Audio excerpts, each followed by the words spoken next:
What is up, NFL fans? Welcome back to another episode of the NFL Whip Around. I'm your host, Jeff Hartman, joined by Coach KT Smith. Quick call to action. If you're watching this on our Fans First Sports Network YouTube channel, subscribe to the channel, like the video, subscribe to the channel. If you're listening to this in Apple Podcasts or on Spotify, do me a favor, follow whatever platform you listen so that you don't miss anything like Coach's Call Sheet podcast, our Draft Dynasty podcast, and more audio content coming as the NFL season kicks off. With that out of the way, Coach, welcome to the show. What's up? How's it going?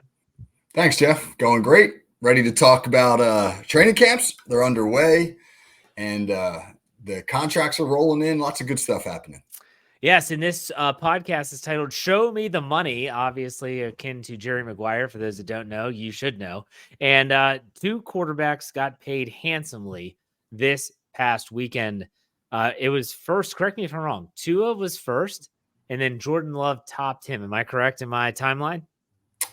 I actually thought Jordan Love was first, but I might be wrong. You might be right about that. It doesn't matter. Both guys got paid. Let's talk about Jordan Love first. A massive contract. He's now tied with Trevor Lawrence as the highest paid player in NFL history, signing a 4-year, $220 million contract with the Green Bay Packers.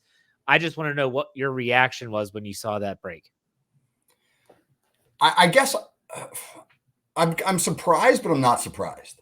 You're surprised because Jordan Love is a guy who really kind of just arrived on the scene last year. I mean, he's been in the league for a few years, but he was a backup behind Aaron Rodgers, and Rodgers leaves, and now he gets his moment. And he struggled for parts of last season, didn't get off to a great start, but sort of caught fire around mid-season. Great close to the year. Green Bay goes down to Dallas, wins a playoff game, goes out to San Francisco, almost knocks off the Niners. And on the momentum of that strong close, he gets this massive salary. So there's a part of me that's like, I mean, come on, man. Can he be relevant for more than a hot minute before we make him the highest paid player in NFL history? But the other part of me that's not surprised is the part of me that has been paying attention to the way these quarterback deals are getting done. If you're not surprised about Jordan Love, it's because Trevor Lawrence's contract was ridiculous. It's because you probably thought that Jared Goff's was a little ridiculous. They're all getting $50-something million a year now. That just seems to be the going rate for a franchise quarterback. So I guess I can see it both ways. I think this screams of the trend that you mentioned of contracts, especially the quarterback position, but I think it also reeks of desperation around the league to find a guy. Now, you have these situations. You mentioned several of them, Jared Goff, now Jordan Love. We'll talk about Tua here in a second. But Jordan Love, tell me outside of the end of last season, what has he done?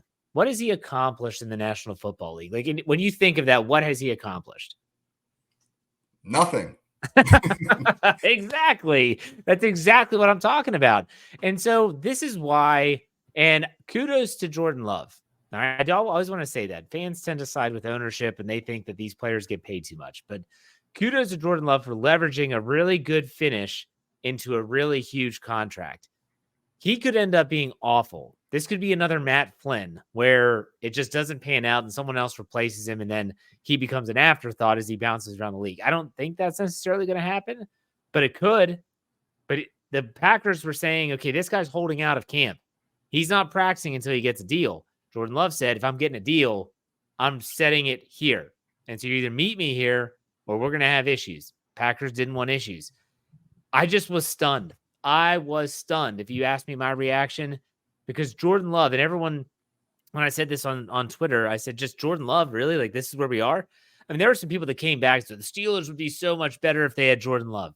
Maybe. I don't know. Because Jordan Love's only proven it in a really small sample size. Now, my next question, which is a follow-up, it's completely, I guess it's hypothetical because we haven't been down the road yet. What does this mean for the next quarterback that wants paid? I mean, what's going to happen? Are you going to see players that are in the midst of their rookie contract saying, I want a new deal because look at what Jordan Love got and maybe I perform? Like a CJ Stroud, who has, in my opinion, done more in the NFL already after just 1 year. What do you think this means for the future of quarterback contracts? They're going to continue to be absurd. Whether or not you're going to see players be able to negotiate them earlier will be interesting. It only takes one team to cave, and then all the dominoes fall. So if CJ Stroud lights it up again this coming year, and now he's 2 years in and he's clearly established himself as a top 5 quarterback in the league, and his agent goes to the Texans and says, I know he's got 2 years left on his rookie deal, and then you got an option for the 5th year, et cetera, et cetera. But he has way outperformed this, and we want to renegotiate it now. If the Texans cave, then that sets the new standard. Yeah. And then if the Texans cave, they're going to cave at a price tag that is going to be exorbitant, over $60 million a year. The thing, I don't begrudge the elite players from getting paid absurd money, because I mean, that's with the rise in the salary cap and all those things, that money is available and it's a capitalist marketplace and yada yada. But I just wonder, like you use the word desperation. I think that's accurate. Where do we draw the line, man? I mean, it's just because you're the next guy up, do you automatically get one of these absurd deals? I mean, do now the mid-range guys, the mid-tier quarterbacks, are they now going to start getting these deals? That's really what I wonder about. I think these two quarterbacks, would you not say they're mid-range, that they're middle-tier quarterbacks? Off the top of my head, I don't know. I mean, I think there's a clear separation in that group of your best 6, 7, 8 guys. And I we won't rattle them all off right now, but I think that there's a separation point. And to me, this is the next tier. Tua and Lawrence and Love and those guys, they're the next tier until they prove they belong in that first tier. But now you're paying them like they've already proven that. And that's really, I think, where the issue lies. All right, so let's leave Jordan Love's contract for a second. We'll probably be referencing back to this as we talk about our second topic, Tua. He gets paid down in Miami. He signs a slightly less lucrative deal with Miami. He gets $212 million over 4 years, or about $2 million less per season than Jordan Love. The difference is basically negligible. Both players are set for generations. The contract suggests that Love is the better player. Do you agree? And if you could have one over the other, who would you take? What do you think, Coach? Yeah, this is an interesting question, because if you sort of step back and try to assess the two purely as NFL quarterbacks, it's really hard.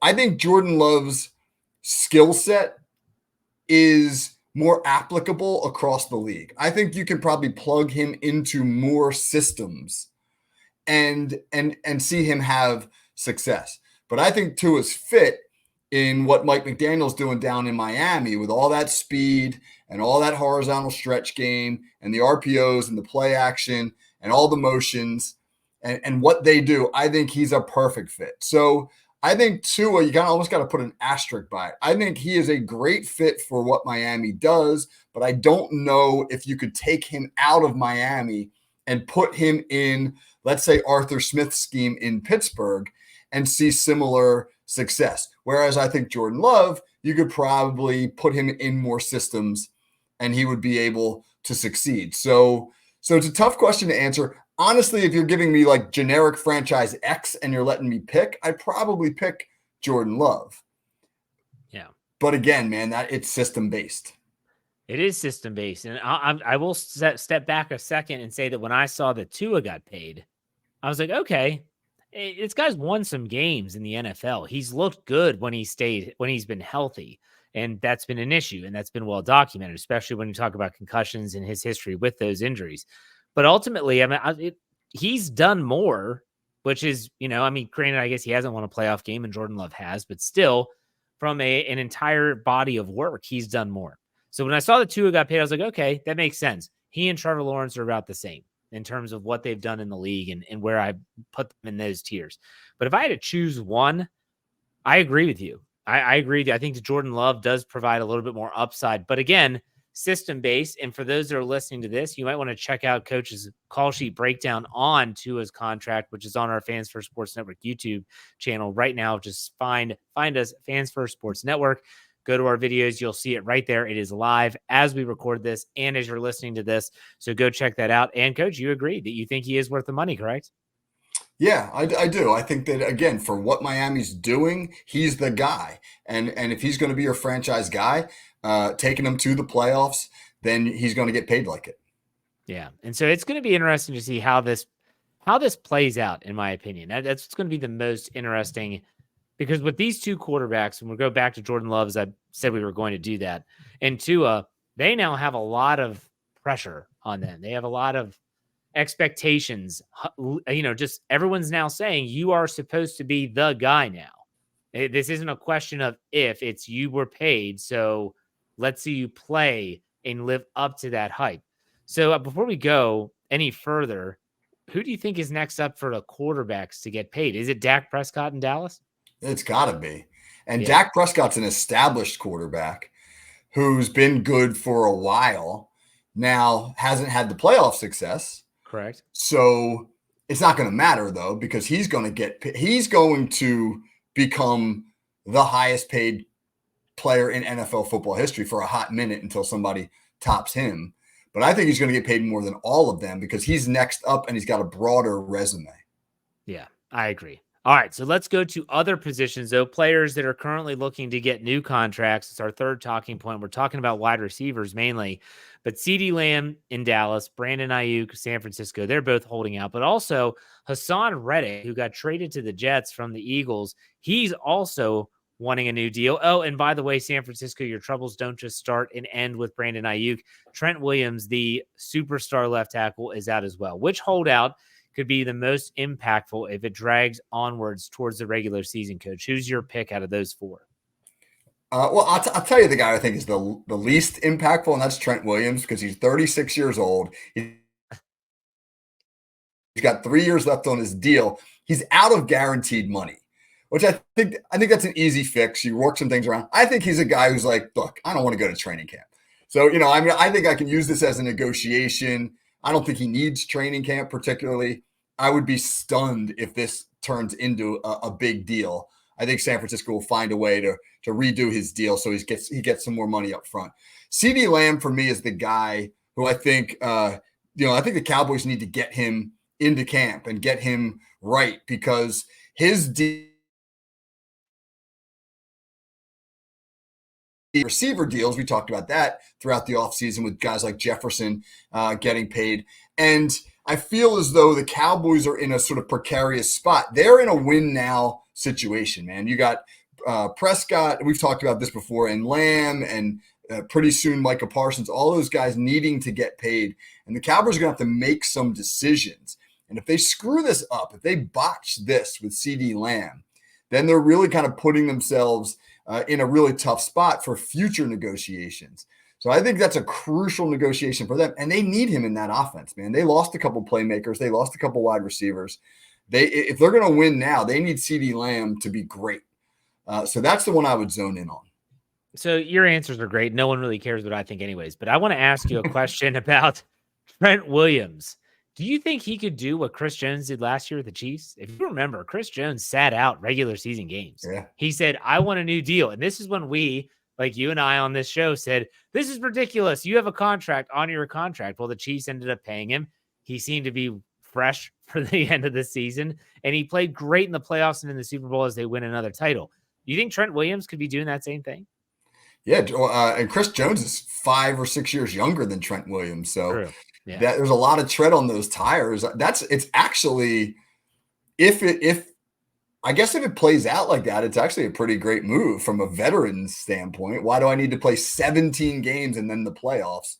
The Niners will probably be fine. They're going to, I don't know what what their schedule looks like, but they'd probably be okay for a while without Trent Williams. And then he just kind of gets plugged in at mid-year. That's I didn't think of it like that, but that's actually a great ploy on his part. Exactly. He's still a really good player. Like he is older, and I think you could probably agree with me that most offensive linemen, especially tackles, like you can play up until your upper 30s and still be very, very good. And I think that might be his play. I think the wide receivers are going to get paid one way or the other. I could see CeeDee Lamb getting paid before Brandon Ayuk. I think Brandon Ayuk is headed for really, really ugliness with the 49ers. I think it's going to be I'm not showing up until I get paid. 49ers are trying to call his bluff, and let's see if this goes the Le'Veon Bell route when he was leaving Pittsburgh. You didn't bring up Hassan Reddick, though. That's a weird situation with the New Yeah. York Jets.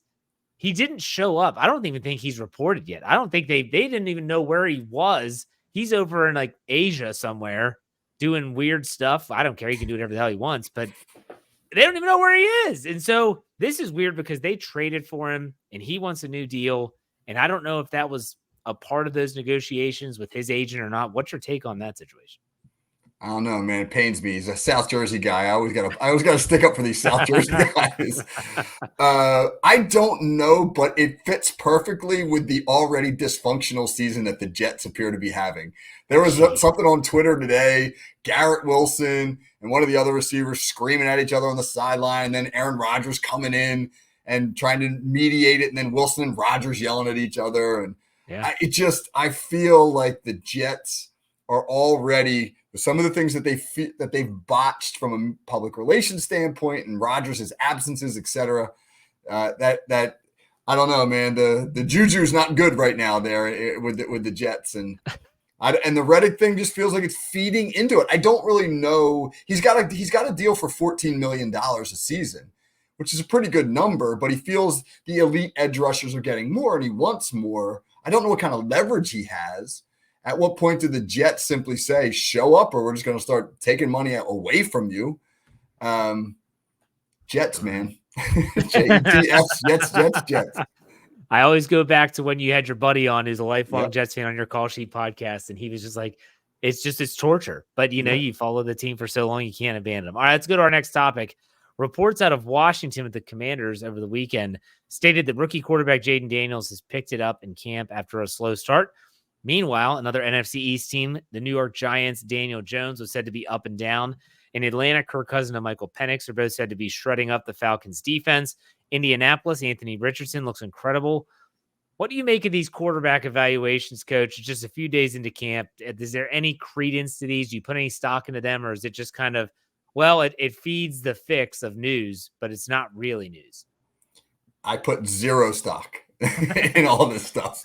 Absolutely zero stock in any of these things. I think that evaluating quarterbacks this time of year is fool's gold. There's the obvious reasons are there's no pass rush. They know they're not going to get hit, et cetera, et cetera. But the thing, it's these guys have had the opportunity all off season throughout OTAs to do the things they're doing right now. And so when you begin to start parsing their statistics in 7-on-7s, which are now being posted by beat writers and bloggers all over the place, you can be like, oh man, Kirk Cousins was 14 out of 15 the other day. That's what they said he was. He was 14 out of 15 in 7-on-7 the other day. Well, that's great. Nobody can touch anybody. I mean, I think you can get a decent read on like corners right now because a lot of the things that the corners and the D-backs are doing looks very, very similar to what they're doing on Sundays. But for just about everybody else, it's a really hard eval. And as Steelers fans, you and I both think back to Kenny Pickett last summer. Kenny Pickett lit it on fire last summer, even in the preseason games. And then had a miserable opener against the 49ers, and I don't know if he ever really recovered from that. So temper your enthusiasm, man, when it comes to quarterbacks. I've been screaming that from the rooftops to Steeler fans all lead up mini camp, training camp, all that stuff. And I guess my question for you as a coach, I think you're spot on. I agree 100% with your evaluation of those reports. In shorts, you brought up the cornerbacks and how you can see something there because they're doing things similar to what they would do on a game day. Is there anything on offense that you can glean from these type of reports, regardless of position, quarterback, receiver, tight end, anything without the pads on? Is there anything that you take away that you could say, okay, that's actually noteworthy? When it comes to the quarterbacks, there are some little things, right? You want to know if they're going through the progressions quickly, how fast are they getting the ball out? I mean, those are things I think that are important, no doubt about that. But getting yourself invested in the statistics is silly for the reasons we just mentioned. I think obviously timing is a big deal. I think you can evaluate skill players based upon their technique work. That all feeds into the larger picture. You obviously don't want those things to be sloppy or be problematic, at this time of year. But because they're doing that thing well right now is not a harbinger of success when the pads go on. And I think that that's really where people get carried away. Again, use it as a way of saying, here are the things that they're doing well, but not as that's what's going to happen when the regular season starts. Yeah, sometimes you hear these reports and you see these things and it makes you roll your eyes. Like, Steeler fans know that the drill 7 shots. We've talked about it on this podcast before. When I see that Najee Harris scored on a run and they're not wearing pads, I'm like, how is that even a thing? Like, no one's hitting him. Yeah, how is this counting? Like, I don't get it. So I digress. All right, let's move on to the last topic, which is really interesting to me. The Raiders made news last week when one of their players was filmed holding a Kermit the Frog doll with a hair on it and was mocking Patrick Mahomes with it. So this comes not long after Raiders head coach Antonio Pierce announced he would implement, quote, Mahomes rules when the Raiders play Kansas City this year, suggesting they would be rough with the quarterback, try to maybe knock him out. Is provoking Mahomes a good move by Las Vegas? What do you think? Yeah, this is interesting. I mean, I can't remember the name of the safety on the Raiders who did it. Mahomes has been made fun of in the past because people say he sounds like Kermit the Frog. Yes. And so they mocked his voice, and I think it was like in training camp, a fan handed this guy this Kermit the Frog doll, and then the dude did a Mahomes thing with it. And then Antonio Pierce talking about the Mahomes rules, which sort of harkens back to if people follow basketball, the Detroit Pistons back in the 80s, early 90s, implemented what they called the Jordan rules, which basically was every time Michael Jordan comes into the lane, we're going to hammer him. We're going to absolutely beat Michael Jordan down physically. And granted, we might get a lot of fouls called on us, but by the time we get to the fourth quarter, he's going to be so beat up that he's not going to be the same player. And sort of summoning the Jordan rules in regard to Patrick Mahomes is very interesting for Antonio Pierce to say publicly, because the NFL, I don't think it takes kindly to that kind of stuff. I think if the NFL is aware that the coach has hinted at these things, that they may be a little bit on the lookout for that. They may be a little sensitive to that because they don't want to lose Patrick Mahomes. Patrick Mahomes is one of the most protected players in the league. And if an opposing coach says, we're coming after him, I think that's something that the officials will be on the lookout for. So I don't think that any of this is crazy, but it's not smart either. I was going to say, you took the words right out of my mouth. How can you be this dumb? Like, you mentioned the PR nightmare up in New York with the Jets and how they mishandled. They couldn't mishandle it, but they could have handled it differently with Aaron Rodgers and him missing mandatory minicamp. Okay, so if you're a player and a fan hands you a Kermit the Frog Muppet and everyone around you has a phone in their hands, don't be so dumb to fall into that trap and say, oh, yeah, let me put this on my hand and then mimic a quarterback who has owned us since he came into the league and became a starting quarterback. And then Antonio Pierce, how can you be that dumb to publicly say the Mahomes rules? I agree with you. They're going to be on the lookout for this stuff. They're going to be on the lookout for cheap shots in game. We're talking fines after game, potential suspensions. Think back to Bountygate and what they did to Sean Payton and those guys. They do not take to this stuff kindly. If Antonio Pierce wants to privately say to his teams, we have a set of rules for when we play these guys twice a year, this is what they are. Why would you say that to the media? Why would you say that publicly? I don't know how some of these individuals who are now leaders like Antonio Pierce can be this dumb. But for a team that, yes, they beat them on Christmas Day last year, I believe, but a team that has been owned by this quarterback and this coach and this team for how many years? How in the world can you do this? This is one of those, let's just fly under the radar and then let's pop up and let's surprise them. It doesn't make sense to me, Coach. Not at all. Yeah, it's very interesting, man. Like, Antonio Pierce, former NFL linebacker, players coach, tough guy, maybe getting caught up in the moment, right? And wanting to sort of get his team, like, we're not backing down to Patrick Mahomes. We're not backing down to the Chiefs, man. We're going to rough these guys up. When I was talking to Kevin Stefanski a couple weeks ago and when he was around here, the subject of Dan Campbell came up. And we were talking about Dan Campbell. And he said, Dan Campbell presents himself kind of like this macho meathead kind of guy. He said, but don't be fooled. He said, Dan Campbell is sly as a fox. He's like, Dan Campbell really knows the nuance of what he's doing, what plays in the locker room and then what plays publicly. And I thought that was interesting to hear Coach Stefanski make those remarks about Dan Campbell when I heard about Antonio Pierce, because I was like, yeah, you can present yourself a certain way, but you have to know what the reality is beyond your locker room. And so I think Antonio Pierce maybe forgot about that. Like, look, this might play well in our locker room, but there's other people listening. And those other people are, view Patrick Mahomes very, very differently than we do. Yeah. This is an icon in the game right now. And I can't put ourselves at a disadvantage by the things I say about that icon. And when you think about coaches that are public, that definitely put themselves out there, like Mike Tomlin comes to that list because he is a vocal coach. He's not a Bill Belichick that's just really quiet, really subdued. I'm not going to give you anything. Like, I'm going to be as tight-lipped as possible. Mike Tomlin is a master at saying everything with saying nothing. But when the doors are closed and there's no cameras on, you better believe he's saying exactly what his team needs to hear. You've heard that echoed from TJ Watt, Alex Highsmith, Cam Hayward, all these guys that say, we cling to every word that this guy says, but he's also smart enough to know when and where to say that. So maybe this is a teaching moment for Antonio Pierce and the Raiders, but I'll be on the lookout for how bad the Chiefs beat the hell out of the Raiders this year. Mahomes is 8-2 in his career against the Raiders. So that's probably going to be 10-2 by the end of the 2024 regular season. So, all right, let's finish this up with a player profile. You want to talk about Cam Johnson? Yeah, baby. Punter.